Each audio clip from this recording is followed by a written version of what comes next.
Today I decided to talk about purity because I'm sure it's easier to hear than from Robbie or an adult because, I don't know, it seems like teenagers really like teenagers better. But I'm not going to go into anything that's going to make you guys feel uncomfortable, so don't worry.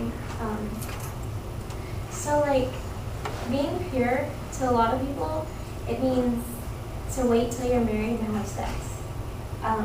But it's not just that. It's like, you don't go around kissing 1,000,001 guys or girls or, throwing yourself on them and letting them do whatever. And like, I know it's hard to not kiss a guy if you're dating them because, you see all your friends in school and they're dating somebody and, they're kissing on them and loving on them. And, but like, it's not bad to hold somebody's hand or anything, because I think that's totally fine. So, but yeah, just don't go around kissing 1,000,000 people. Something else, like a lot of people, they say, oh my gosh, me and Michael have been dating for like 2 weeks and I'm in love with him and he's in love with me and blah, blah, blah. And then 2 weeks later, they end up breaking up. Like, teenagers think, they don't take love seriously. They think they know what love is. But the truth is, we don't know what true love is until we're married. And we meet the person that God wants us to get married to. And that's when we find out what true love is. And it's okay to say, I love somebody, like I love my family and I love my best friend Lindsay, but I'm not in love with anybody yet. I think being in love is something serious, and a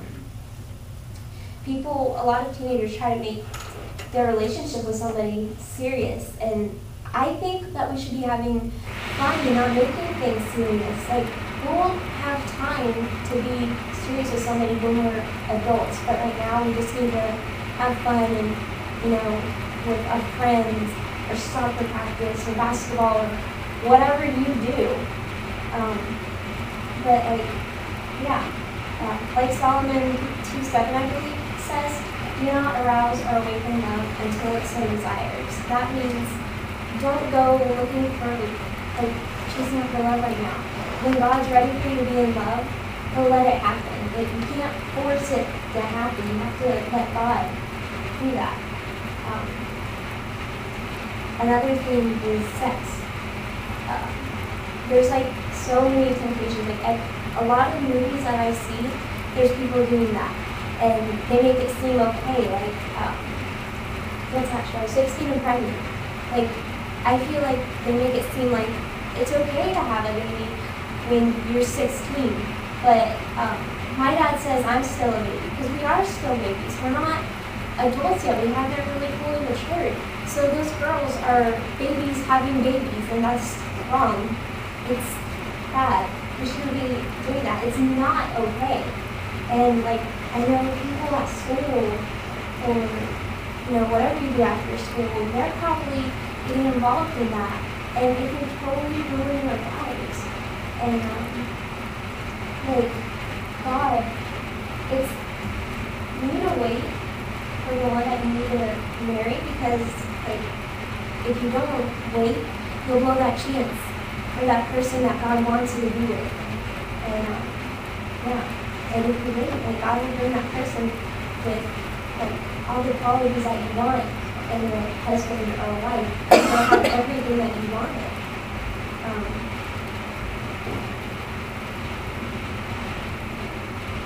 Hold on. Like, at theater, some of my friends, they're not Christians, and I try to be an example to them. And they ask me, like, why don't I date 1,000,000 guys, and why am I waiting until I'm married to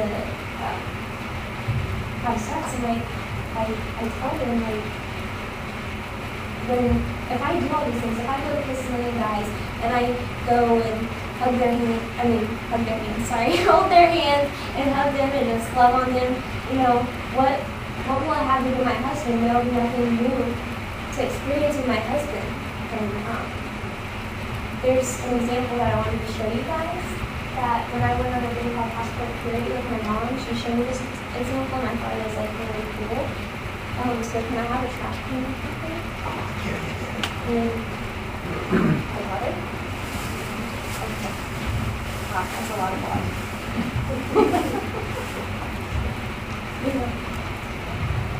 Okay. I'm going to stick it here so you guys can see. Ah, it's leaking! Okay. Okay, so this represents all of you, except for the ones that are already married. Okay. So this is it's leaking the wrong way. Okay, so it doesn't want to leak the way I wanted it to, but like that's kissing without some water, and that's hugging with bigger holes, and then this is holding their hand. And then there's sex.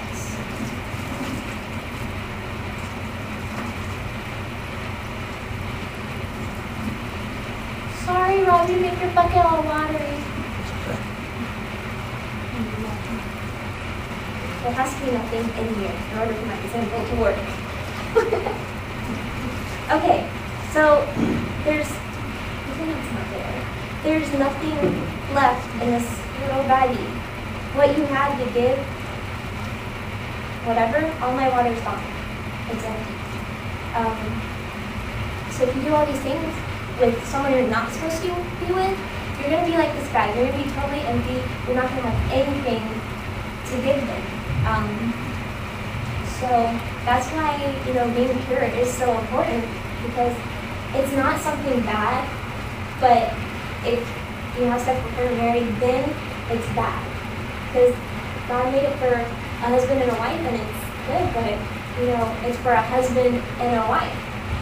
And for a man and a woman, not a woman and a woman, or a man and a man, or a boy and a girl. So, there's going to be a lot of temptations, but you just have to trust God. Because when you meet that one person, you can say, hey, I waited for you for so long. I've been praying for you. And it was definitely worth the wait. So, that's it. Thank you very much.